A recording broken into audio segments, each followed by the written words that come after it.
One thought carried him through the entire ordeal, and that was he would not cause Madison any further duress than she had already gone through. Her scream for help pierced through his heart to his soul. The fear and helplessness he heard hurt him more than any bullet ever could. When they pulled him from the car, he allowed himself to slip in a slight trance-like state, where he could be awake and alert if necessary, but would be able to lower his body functions to prevent further damage. It also helped with some of the pain, though not much.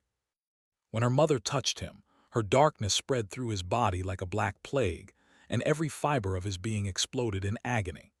The slightest touch forced him to relive every heartache he'd ever experienced. In those moments his mind replayed the scene where he watched his ward lay limp from the abusive attack from her father. Then, like a movie stuck on repeat, he remembered his first few moments on Earth. The first time he stood without wings, before he realized he still had them. The horror of being cast out of heaven, the same of being branded as one who betrayed God. Over and over they played, until he all but wished for death. Then he heard her voice. He latched on to her lovely words and they carried him through it. Though he still felt as if he were at death's door, he knew that he'd survive because she told him that she needed him too. That and the idea of leaving her unprotected did not sit well with him. He was awake the whole time. He heard Gabriel exclaim. I wouldn't go so far as awake, but alert anyway. Vivian said. The approval in her voice meant something to him, though he'd be hard-pressed to understand why he cared what someone from hell thought of him. Man, dude's got a threshold for pain like no other, even when they seared it closed. He asked. It took him a moment, but he sucked in enough air to answer. Still here? Brian said.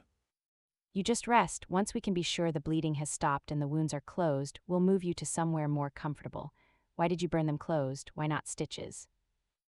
For a woman as dainty as Madison, she sure had a tremendous amount of power when she spoke. Life leeches multiply by splitting their body in two. You burn it all the way through to ensure that none are left.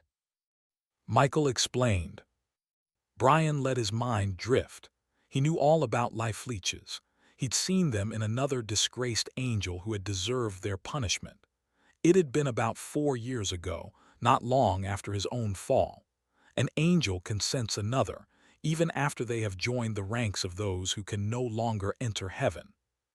He'd been in a small apartment. It had been all he could afford at the time before he learned how to support himself, when out of the blue, his door was kicked open and a marked angel sauntered in as if he owned the place. The man's eyes were black as night, and Brian could sense the darkness eating at his soul. His heart ached for the poor angel who'd lost his way. When the man attacked, Brian could not bring himself to retaliate. He waited till the creature tired out, then subdued him.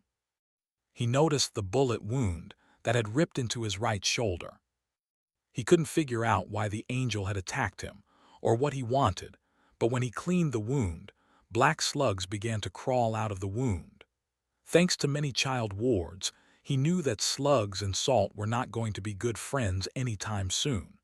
He poured salt in the wound and packed it in until no other slugs attempted to escape their prison. He took the one that tried to escape and put it in a jar. To his amazement, the one had split into two and then again, until the jar could barely contain the massive number of slimy critters. Though he didn't know it at the time, the angel who'd broken Brian's body had been polluted with them. In what turned out to be his last lucid moment, the angel begged Brian to burn his body before he lost what little light Brian had helped him hold on to. Then he died, and Brian performed the grisly task. Madison might not know it, but she saved him from a similar fate. He'd been so focused on her well-being that he hadn't allowed his own to be overcome by the forces that were intent on invading. His body hurt, not just a throb but a full-blown, white-hot pain with every breath. Each heartbeat sent pain throughout his system. He'd heard Michael say that his heart had been pierced. He wondered if the archangel was wrong or if he had been protected after all. He'd probably never know. "Water, please," he whispered. He needed something, anything to cleanse the idea of nasty, life-sucking bugs feasting on his insides. Just the thought made him want to endure Vivian's touch once more to ensure they were all gone. Here. Madison tentatively lifted the back of his head, raising it so she could bring a bottle of water to his lips. He took a small amount and swallowed it. Just that little action managed to make him feel better. Michael, can't you do the sleep thing on him? His body needs to rest.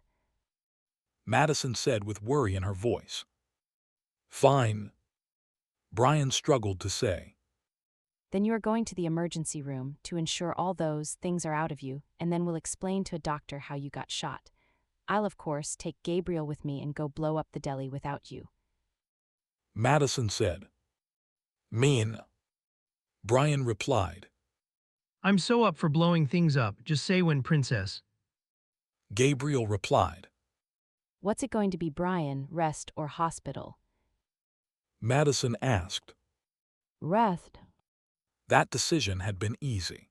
The only reason he stayed awake throughout the whole ordeal was sheer force of will, and his will had long since got up and went. He refused to give in to the allure of rest until he knew that Madison would be taken care of. Promise. He wanted to say the whole thing but couldn't get the words out. He wanted Madison to promise him that she wouldn't go after the Isley's alone. I will if you will. She replied. He didn't have to guess at what she wanted him to promise.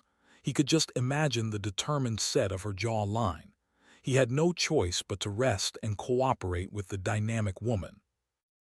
Promise. He agreed. Me too, I will only blow things up with you. Now rest. She commanded. He knew they were going to move him, but that knowledge didn't prepare him for the excruciating pain he felt at being moved. He bit down on his tongue to keep from crying out. When he tasted copper in his mouth, he decided that he'd like to keep the small organ and clenched his jaw instead. He had no idea which room they moved him to, but when they finally placed his body on the soft surface, he could have wept in relief. Someone covered him. At first, he thought it had been Madison, but when a hand brushed across his face, a new surge of pain let him know that it was Madison. Thank you, he whispered to the woman who drew out the creature that would have broken him. Did you get those saving my child? Vivian asked him. He didn't know how to respond to that, but he did need to let the woman know that the danger hadn't passed with their leaving Isley's. Still danger. He spit out after a few moments of trying. It was not easy to speak when the very thought of breathing hurt, let alone the practice. We will all sort it out soon. Madison will be fully guarded and protected while you rest. Thank you, Wing Boy, for saving my little girl. Vivian whispered. He heard the raw emotion in her voice that cracked toward the end. He'd never thought of demons or fallen angels as anything but bad, but the love Vivian had for her child could not be questioned. She gave up the man she loved for her daughter's protection. She gave up the daughter she loved to ensure the man she loved also had an opportunity to spend with her. At least that's what Brian pieced together from the few things Uriel had said on the subject. Madison could never claim that she wasn't loved beyond measure. He wanted to reach out and touch her hand, to offer some sort of comfort to the woman who'd come close to losing her daughter. His arm refused to cooperate, and it frustrated him. He opened his eyes and worked at turning his head. After a moment of effort, he succeeded in looking at her in the eyes. He tried to convey all his thoughts and emotions in that once glance. "We'll protect," he began. He had to pause to take another few breaths. "Forever." I know, I see it in you. There is power in you unlike any other. Vivian said. She wanted to touch his hand once more, but instead patted the blanket beside it. Though he would have welcomed her touch, he really didn't want to feel any further pain. Now rest before my tyrant daughter convinces someone to drug you. If he could have laughed, he would have.